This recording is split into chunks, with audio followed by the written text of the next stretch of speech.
Do you know what's going on up here?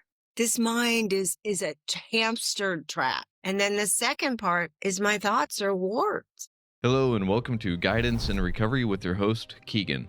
Today we're speaking to Hilary Momberger-Powers as she talks to us about how once we cross that line into addiction, we're never really quite the same.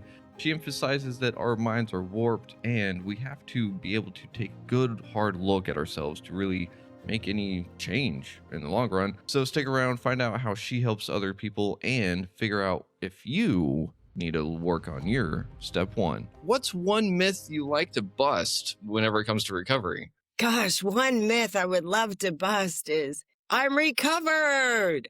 Oh, okay. It's kind of a slippery thing. Uh-huh. And I come from, I'm coming from passion with the experience because I thought I had this, Mhm. in our literature, it talks about getting recovered from a seemingly hopeless mind and body, Mhm.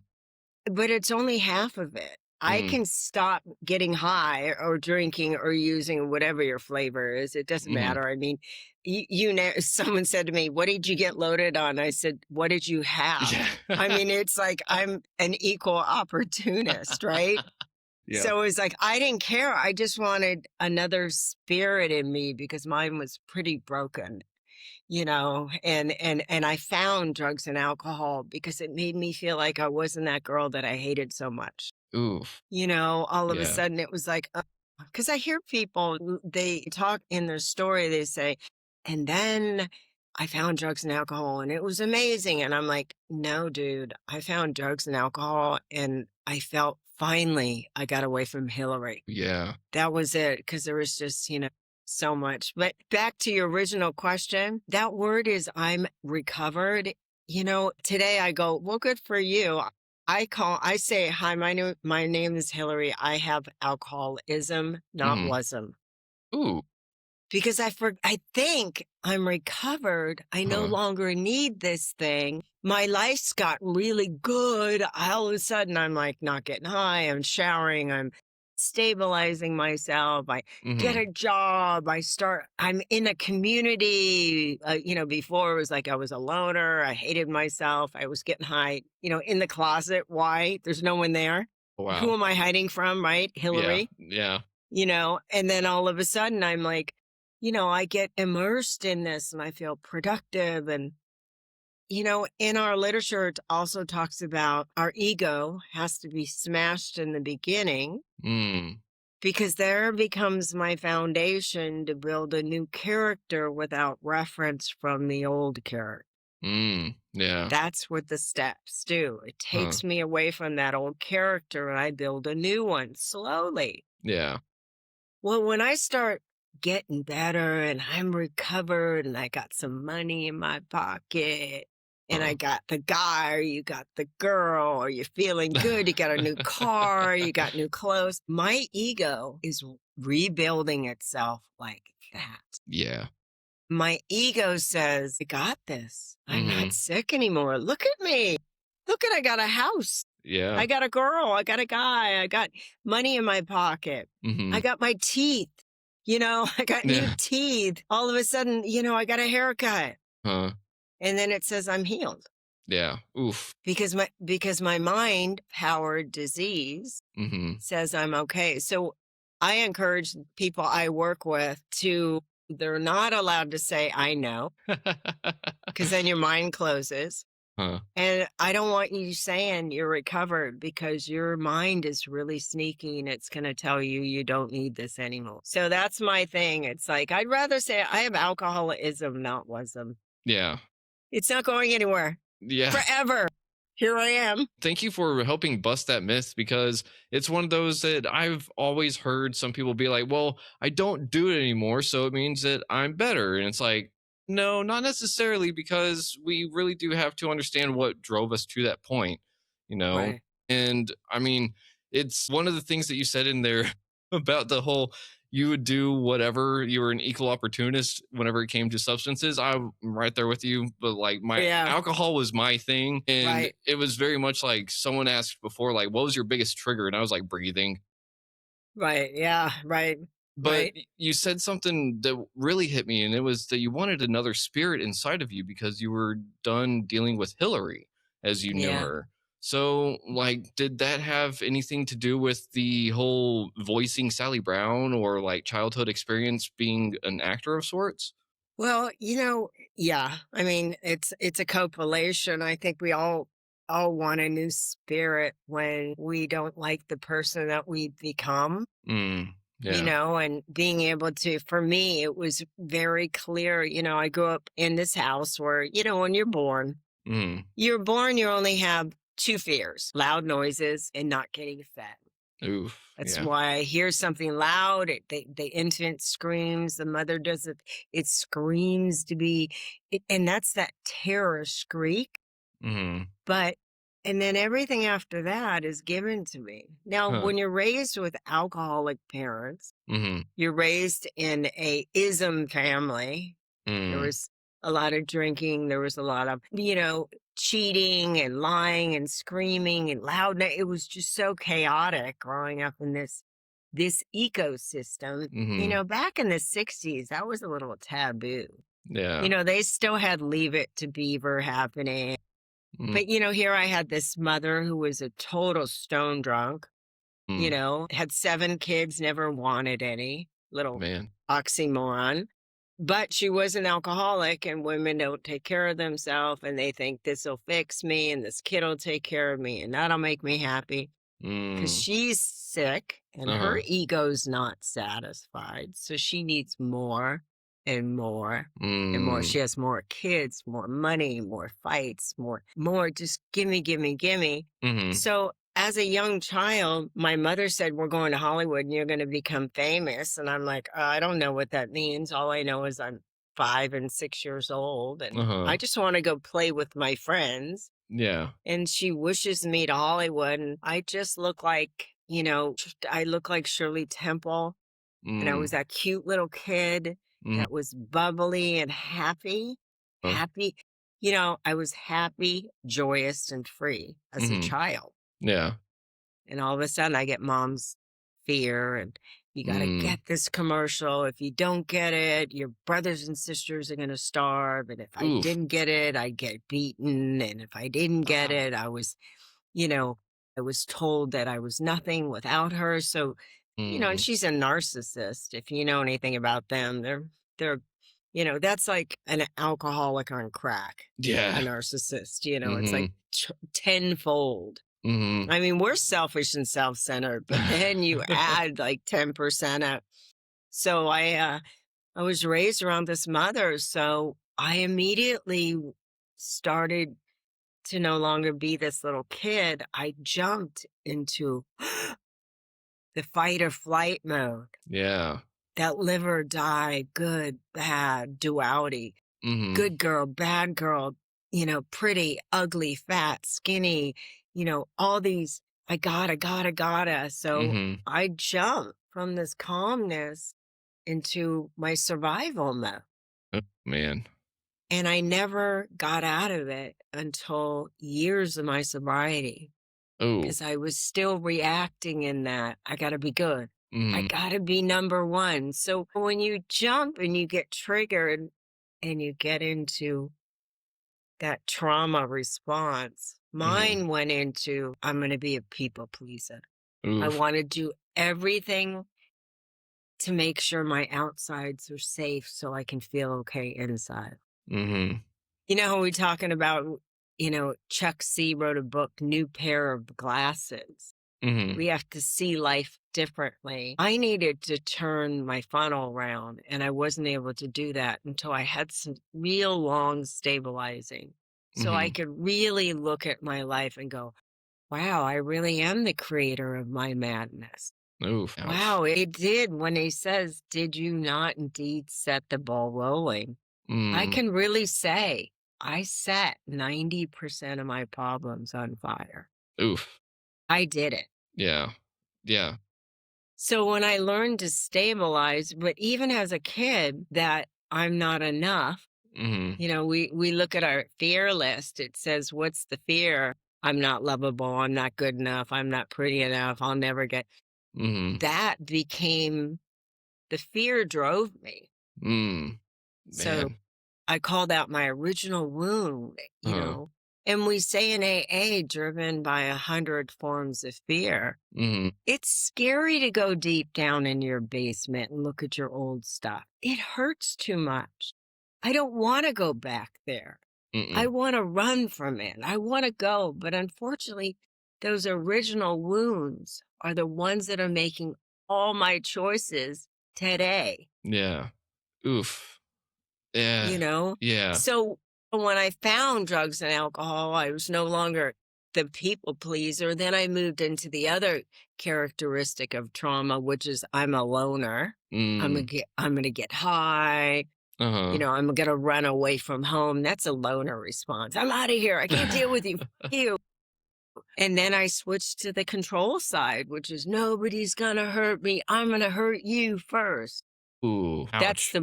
there's the bully in school. Okay. Yeah. So I go from people pleaser to loner to controller. Mm-hmm. And then I found drugs and I thought, I'm none of those things anymore. Ooh. Yeah. And that's what I chase. I'm Uh-huh. chasing to be more of what I am not. Okay. So, real quick on that end, you know how it's like some people say that they loved the drinking or whatever because it took away their inhibitions. They were like, oh, I don't have to worry about the fears that I have holding me back from being who I really am. Did you have that kind of thought? Because you were kind of saying that you were someone completely different, right? 100%. Huh. Yes. I took on a new spirit. Huh. Interesting. Literally. Yeah. Well, see, if I can own that, Mm-hmm. I can change. If Yeah. I keep making it, oh, it's the drug that did it. No, Mm-hmm. dude, I did it. I Yeah. did it. I Mm-hmm. did it. Mm-hmm. Because, my sponsor always said, if you can't take 100% responsibility, how can you take any responsibility for having a good life? Yeah. Ooh. Oh. How can I? Yeah. Yeah. Who is going to take the responsibility of your good life? But I want to take that too. I don't want Yeah. the other. No, it's the drug's fault, but I did this. So when I find myself trying to take responsibility for having success, Mm-hmm. but I'm not owning that I set the ball rolling. I'm the one who said yes. Mm-hmm. Even I know, Keaton, this is a really hot subject and I get flack for this, but Mm-hmm. I'm ready to have it. I was raped 3 times. Oof. I take responsibility for all 3 of them. Mm. That's hard to say. Because if I become a victim and Mm-hmm. say it wasn't my fault, Mm-hmm. I never can heal. Mm. Because I'm Okay. always separating myself from my brothers and sisters. But if I can say, what was I wearing those clothes? Why was I hanging out there? Why was I loaded? Mm-hmm. Why did I place myself in a position to be hurt? Because most of the time.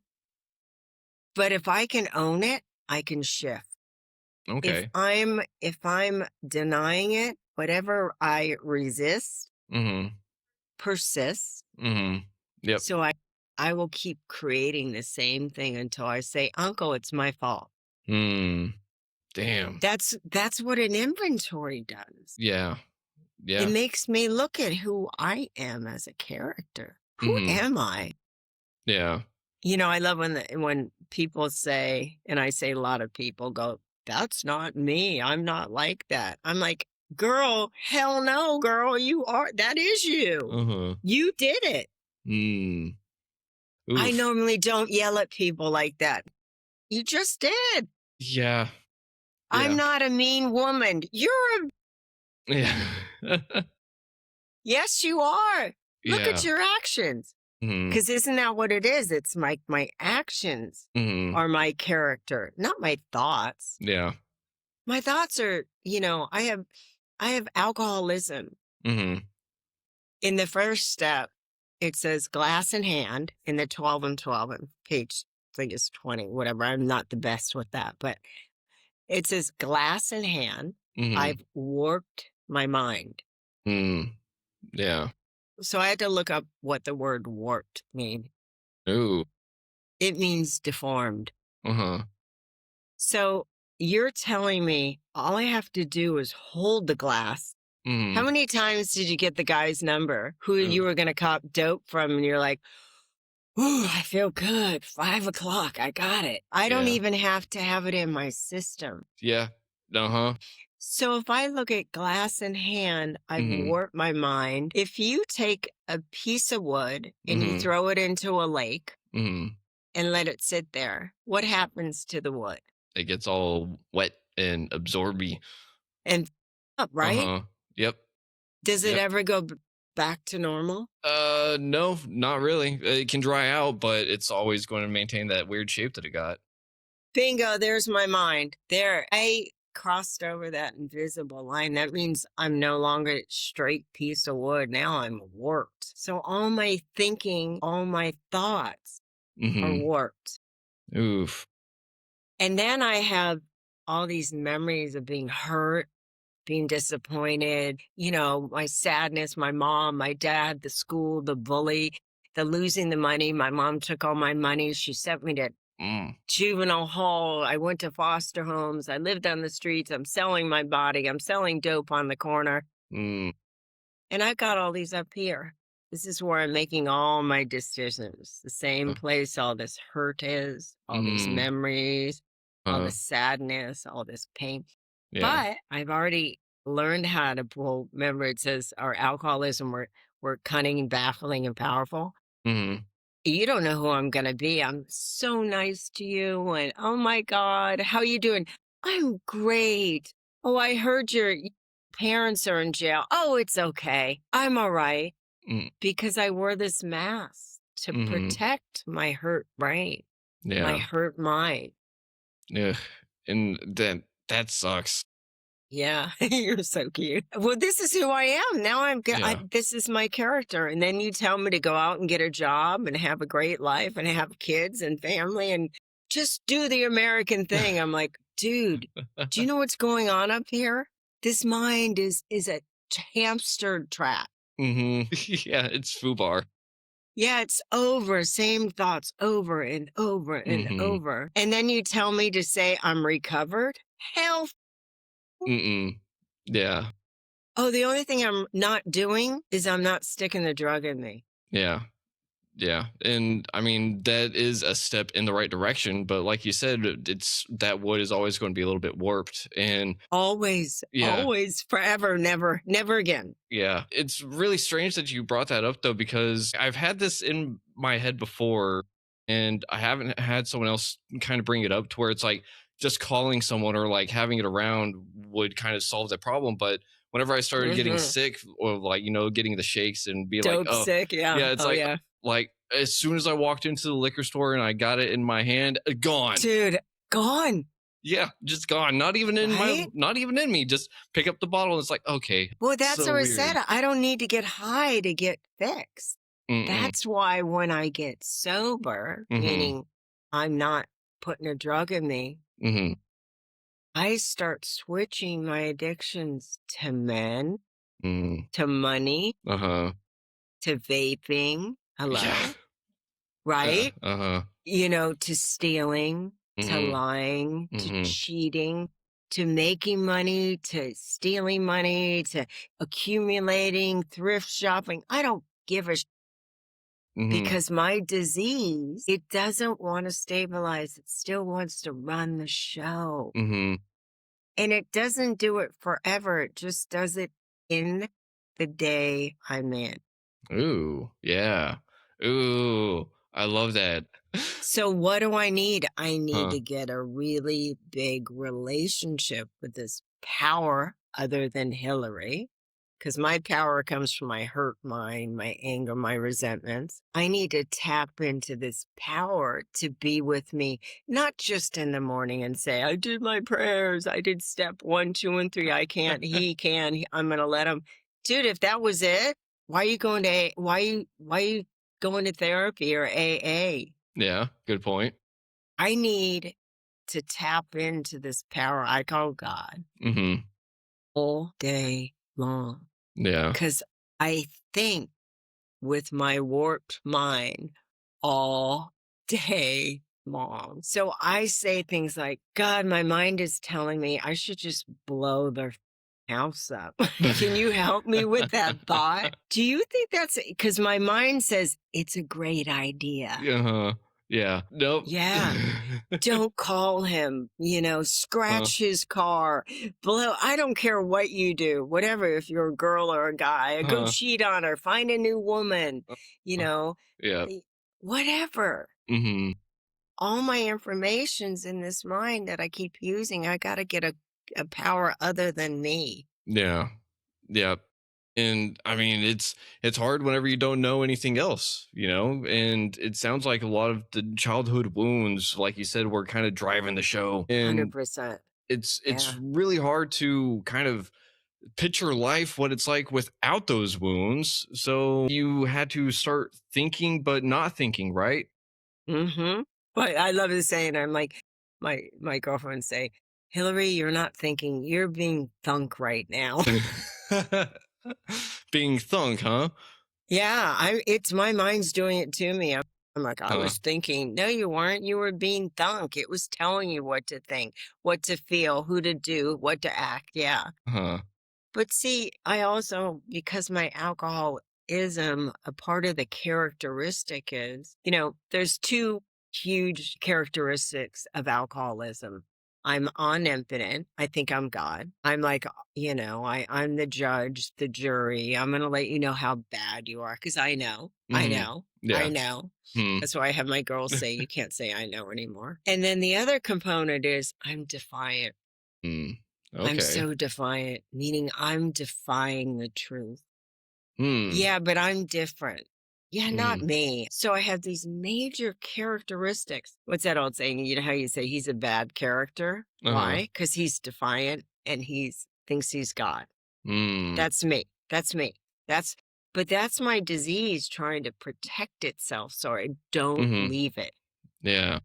And underneath that, there's other things like I'm always in a hurry.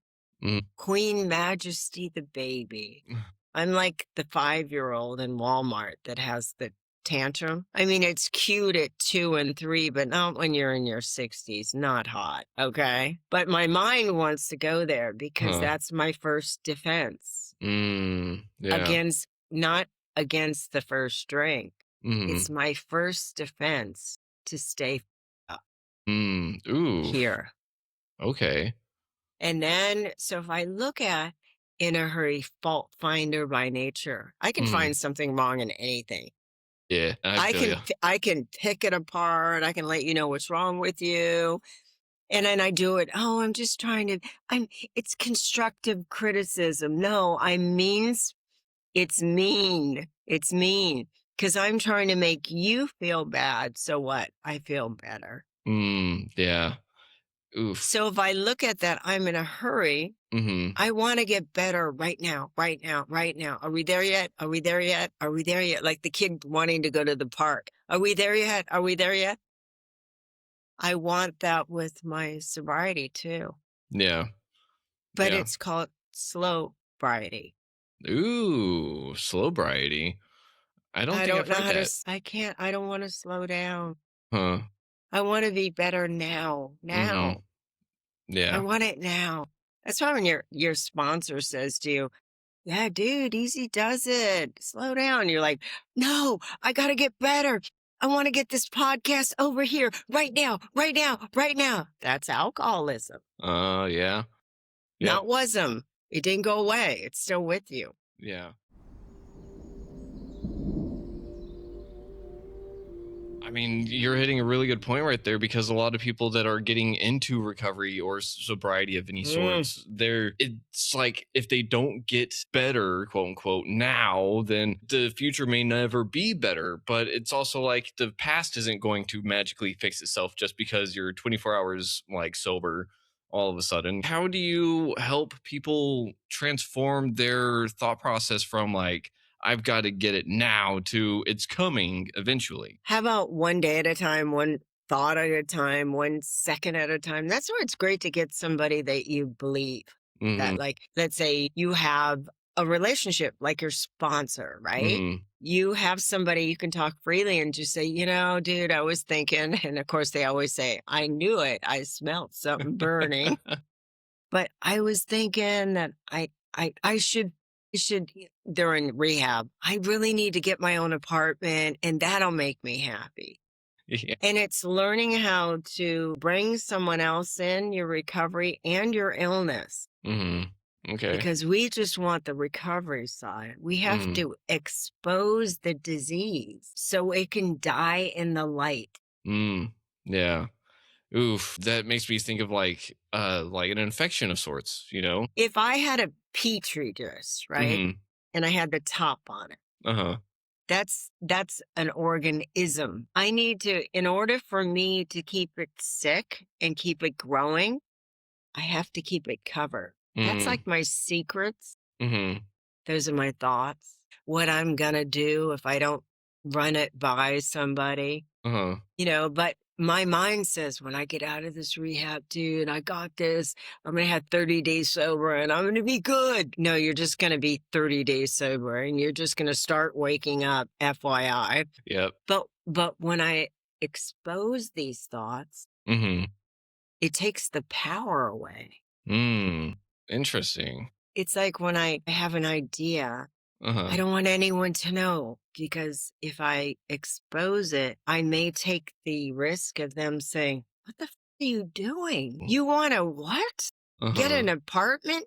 You don't even know how to pay a bill anymore. But I want to be over there. Well, you're not. Let's try to be right here, right now, one day at a time. Yeah. Oof. I love that.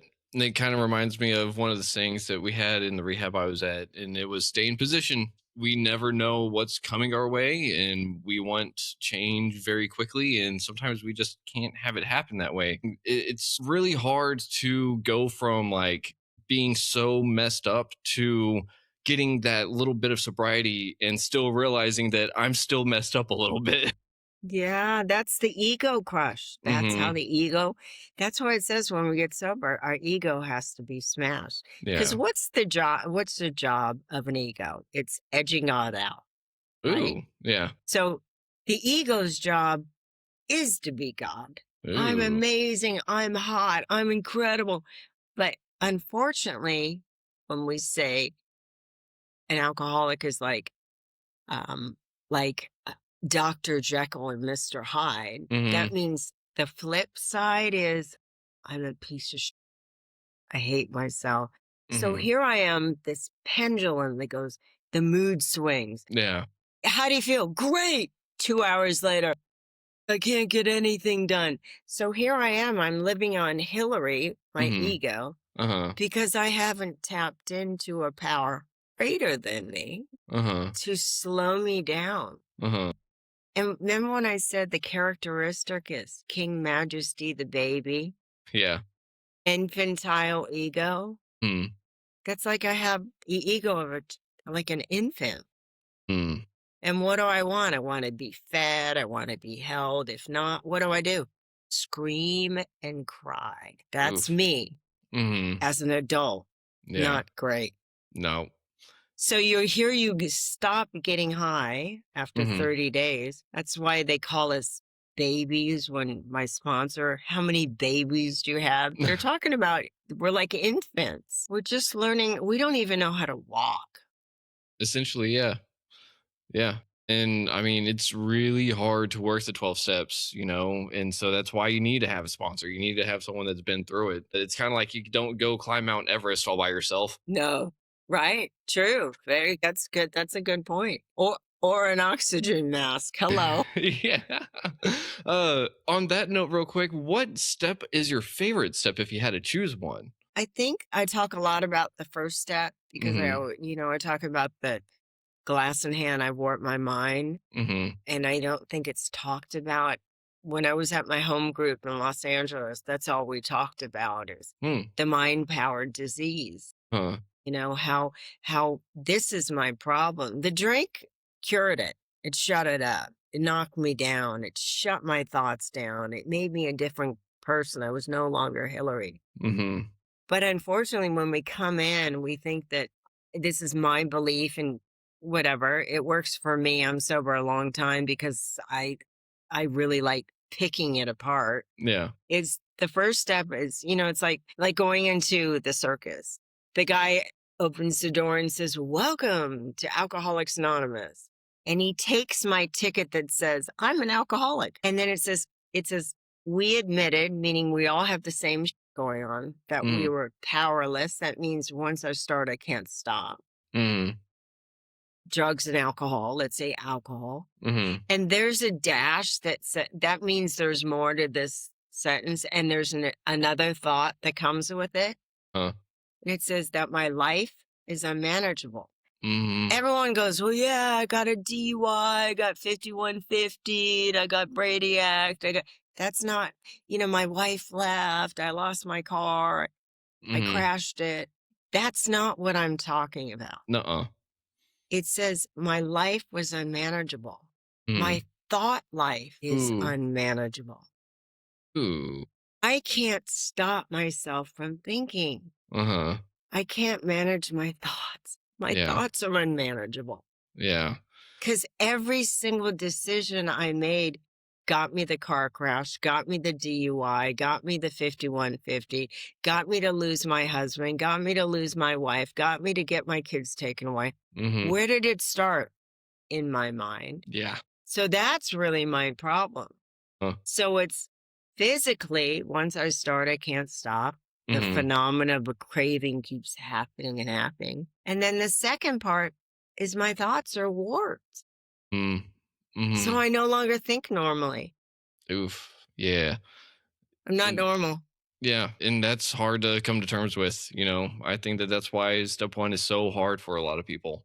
And then I love this. This is my other little thing. I always say, here's a difference between accept and admitting. Okay, we Ooh. admit. Okay. All right.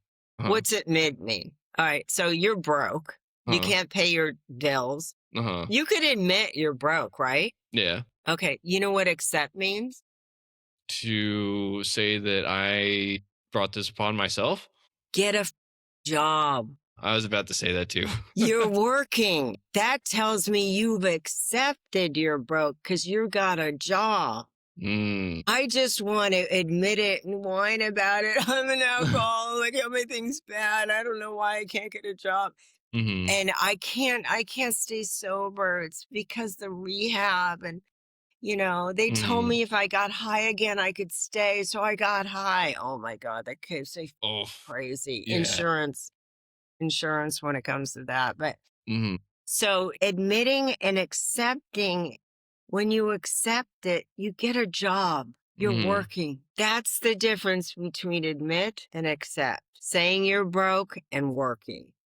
Okay. Thank you for bringing that up because I haven't heard anyone bring that point to this kind of conversation yet.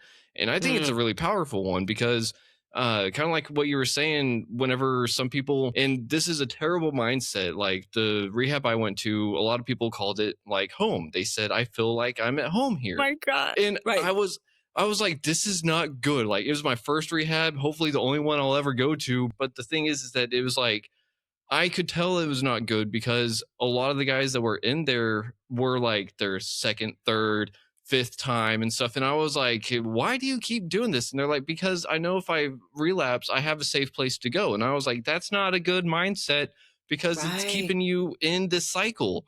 It is not, you're not moving past whatever it is. And Right. it's Yes. so frustrating, but it was also really scary too. Because it's Yeah, also like, that's I the don't want to be difference. that.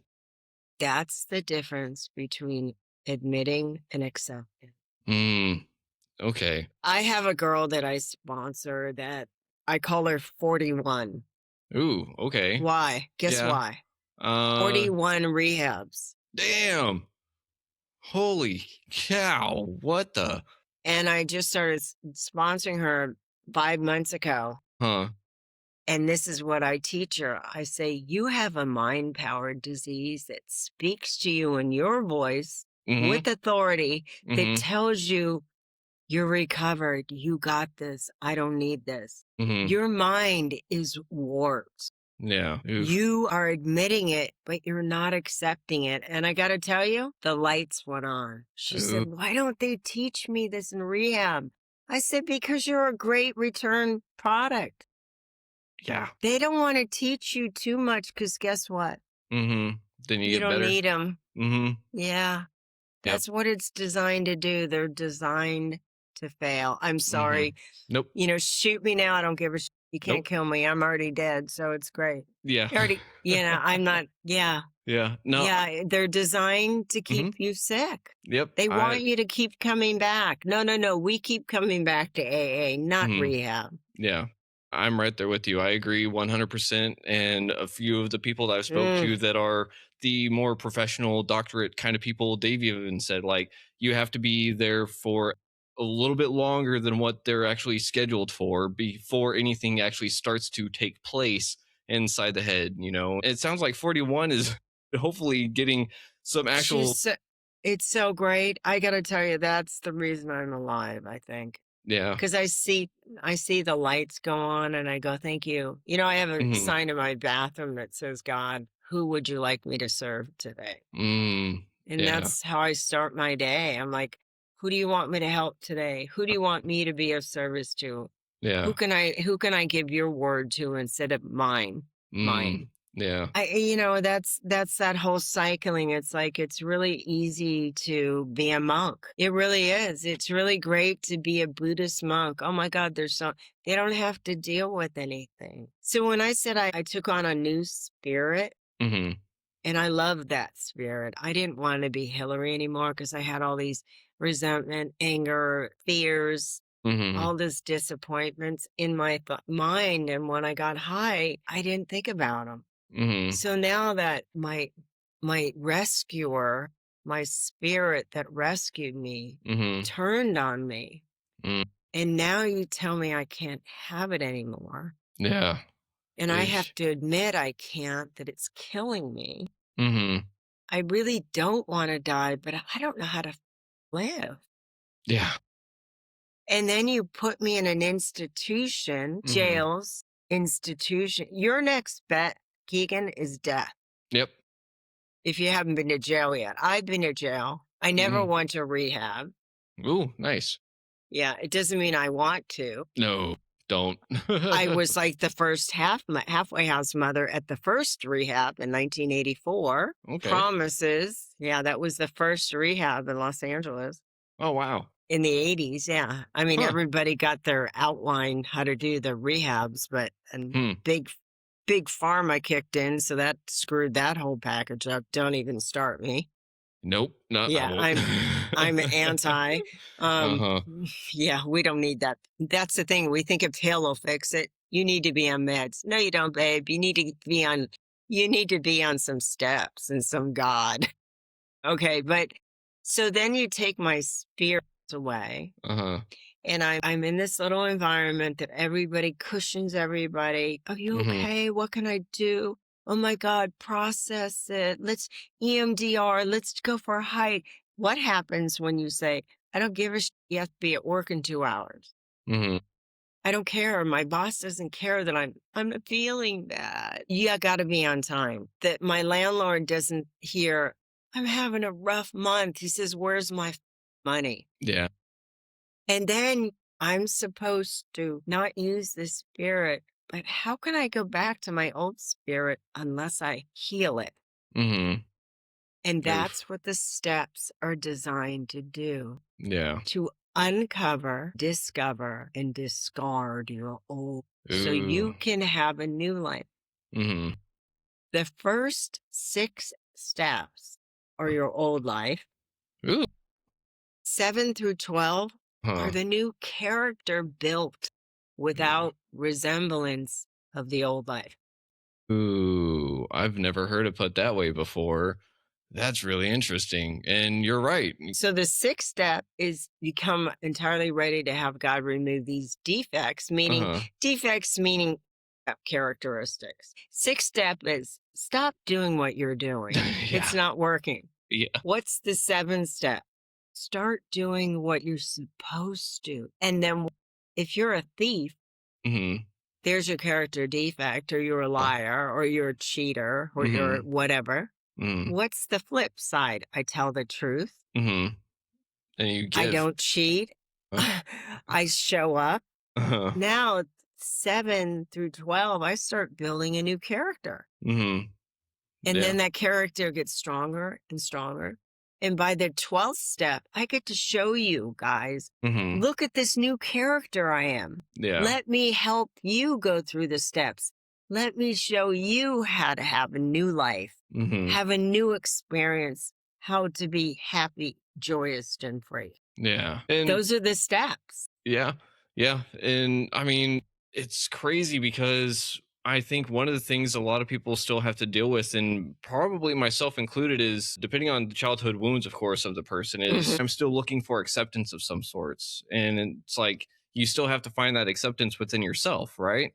Well, I don't know if you're not, it's like a lot of us do the first 3 steps, or we Mm-hmm. think we do. And we do 2-step and 1, and then we do 12. We go and I'm Captain Save-A-Ho. I'm going to go find so many people to heal and fix, right? But if I don't grow through the process of letting go of this old character, this hurt, all my old ideas, my old principles, which Mm-hmm. are truths that I live by, Mm-hmm. like that principle that only good girls get married. Mm-hmm. Only smart guys make money. Mm-hmm. Only college graduates can make a living. But Mm-hmm. these are principles. Yeah. I live by this. I think, oh, I guess I'm never going to get married. Mm-hmm. Girls who are promiscuous never find nice guys. I believe that. Mm-hmm. So Oof. I would choose all guys because my truth is I'm not good enough. Mm-hmm. Yeah. So until I uncover all this stuff, Mm-hmm. how can I have another life? And otherwise, how can I help somebody if I have never really changed? Yeah. Mm-hmm. Yeah. I mean, you bring up a really good point because one of the people I've spoken with in the past, they were like talking about how they were a person, but they also don't believe that they really are, and that kind of sense. It's like, but whenever we're in addiction, like we do things, we are a person, and it's hard to reconcile that. It's like, I don't want to be that person though. And that's the important part is like, do you want to be or do you not want to be? Well, here's the thing is even not drinking and using, Hmm. you're still a person. Yeah, the dry You're drunk. just not drinking. You haven't turned your character defect into an asset.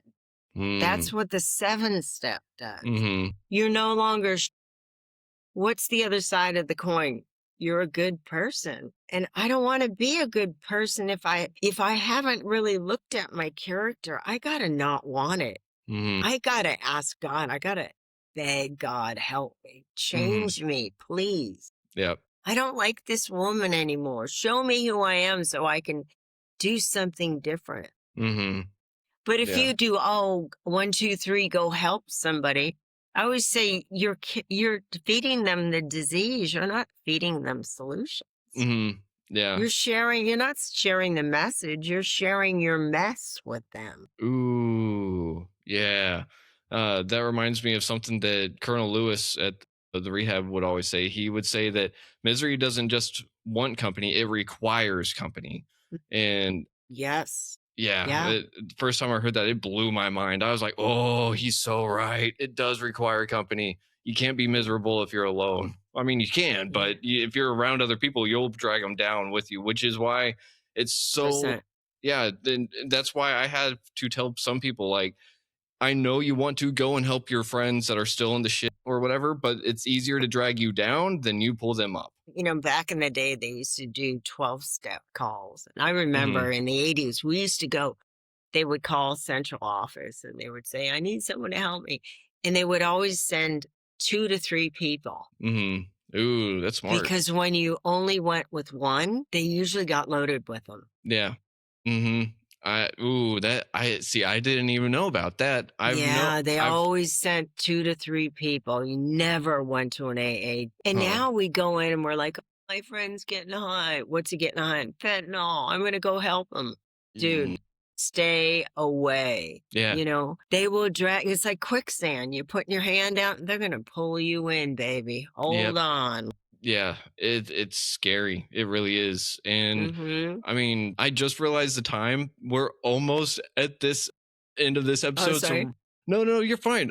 I just wanted to get your website out there for people because I noticed that you I love had that. two. One for like your website in general, and then another one for scheduling a call if they are looking for your help, right? Yes, yes. You can go to my website, Hilary Momberger, or you can always go on https://meetwithhillary.coach/ and you can Gotcha. set up. I can guide you. I could get you to play, whatever. If you want to Huh. talk, if Yeah. I'm just here to be, help, be a service, whatever. Yeah. And I do coaching, I do private coaching. uh-huh. I don't do it like normal, because I'm a transformational Hmm. mentor. I got a lot of wisdom, Yeah. I've got lots of years, and I don't want to be your guru. I Hmm. don't want to be your God. I want to guide you to Hmm. your God. I want to guide you to your health so you can start practicing Hmm. self-love and the steps so you can help someone else. So I like pushing you there so you can go. I don't Yeah. want to don't hold on to me, hold on to God. Yeah. Dude, I don't want that much. That's hell no. I don't want that much. I got to keep my ego down, not up. Yeah. And I mean, it's one of those things that it's hard to do this kind of walk, but I'm so glad that we have people like you that are helping people find their walk in recovery because Mhm. it's hard. And like, I'll be the first to admit it is, especially at first, like going into Dude, recovery is hold on. hard. Yeah. Buckle up, Buttercup. It's going to be a bumpy ride. Uh-huh. Yeah, it's scary, it's hard, it is painful, but the end results are so worth it.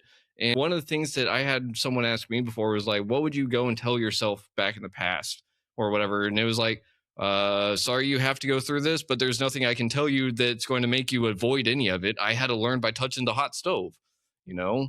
So, We are those kids. mhm. Yeah. But man, the great thing is when we learn to not touch it, Mhm. we are unstoppable. I always say, stay thirsty for God and sobriety, or Mhm. you're going to get thirsty for that Ooh. drink. Ooh, yeah, that's a good way to put that. And Mhm. I don't know about you, but water is now my new favorite. And, Oh, yeah, right. but I mean, I also did do that little thing of like, oh, I got out of rehab. I'm free from alcohol, but I could chug some Red Bulls. My God, right? That's what did they say? Changing seats in the Titanic to get a better view of the iceberg. Oh my God. Food, chocolate, sex, uh, shopping, gambling, you name mm-hmm. it, Yep. whatever. Your ism will just hop and it's like a bad flea. It'll just find its next host. Hello, ism, not wasm.